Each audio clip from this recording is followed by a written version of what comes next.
Senator J.V. Ejercito, sapat na panahon lang daw ang kailangan para magkabati sila ng kapatid sa ama na si Senator Jinggoy Estrada.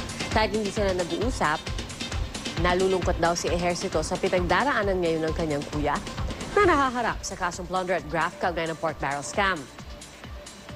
Matagal nang may hindi pagkakaintindihan ng magkapatid na senador pero nanariwa ito nang bumoto si Ejercito pabor na sampahan ng kasong pandarambong si Estrada. Hiniling pa ni Senator Bong Revilla sa kanyang privilege speech nitong Lunes na magkasundo na ang mga anak ni dating Pangulo at ngayon Manila Mayor Joseph Estrada.